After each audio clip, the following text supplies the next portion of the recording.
Grief is strange. It doesn't come in waves. It comes in silence.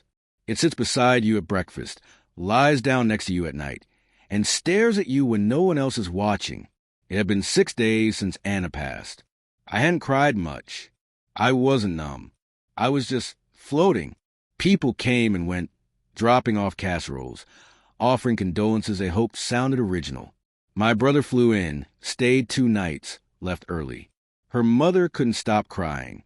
I, on the other hand, was folding laundry like she might walk through the door and ask why I did it wrong. But that morning, I stood in our driveway and stared at her car, a blue 2016 Mazda CX. 5 she'd loved like a pet. She named it Lucy, for reasons she never explained. I never liked it. It smelled like her perfume, like hand sanitizer, like soft pop songs she refused to delete from a playlist. Still, I knew it had to go. I wasn't going to drive it, and keeping it felt like pretending she might come back. I took a few photos of it to post online. Clean exterior, tires decent, interior. I opened the glove box to clear out her things. Receipts, tissues, napkins from drive-through lunches, a couple of expired insurance cards, and then an envelope, plain white unsealed. My name on the front in her handwriting. Daniel. I froze.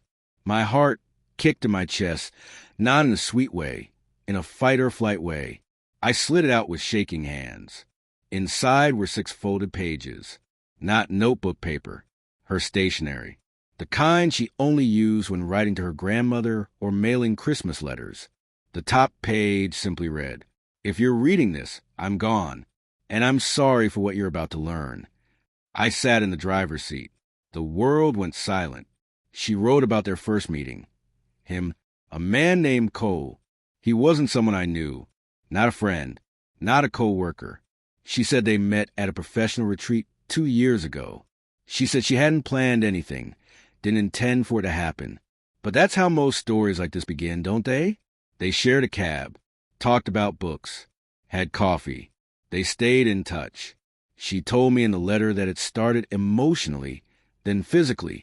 She didn't give many details, just enough to draw the outlines of betrayal. It lasted almost 8 months. They met once a month, sometimes twice, always in hotels far from our house. And then, abruptly, she ended it. She said she couldn't live in 2 worlds anymore. She chose me, but she never told me about him.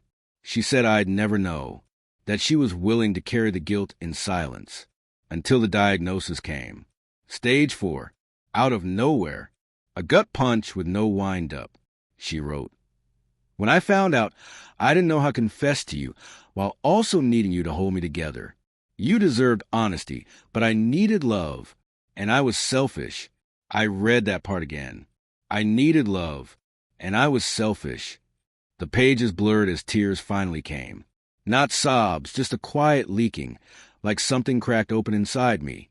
She ended the letter with a single line that I'll never forget. "You were always enough, Daniel." I just didn't know how to be honest with someone so good. I stayed in the car until dusk. I didn't post the ad. For the next week, I tried to make sense of everything. Her death, her letter, her love, her lie, the grief tangled with betrayal. And the result was something I still don't have a word for. It wasn't rage. It wasn't forgiveness. It was just loss in its rawest, ugliest, most human form. I told no one. I thought about burning the letter, then thought about keeping it in a safe. Instead, I returned it to the glove box, not because I wanted to relive the pain, but because that car now held something real, not just betrayal, not just secrets, but the full, complicated, devastating truth of someone I thought I knew completely. It made me realize something. We never really know anyone fully, not even the people we love most. We just hold the parts they offer us. And if we're lucky, those pieces are enough to build a life around. And it gave me love. She gave me laughter. She gave me years. She also gave me lies. But she was human, and now she's gone. I sold the car 2 months later to a nurse named Irene. She asked if it had belonged to someone who passed. I said yes. She nodded with a kind of quiet that only people who've seen grief up close can understand.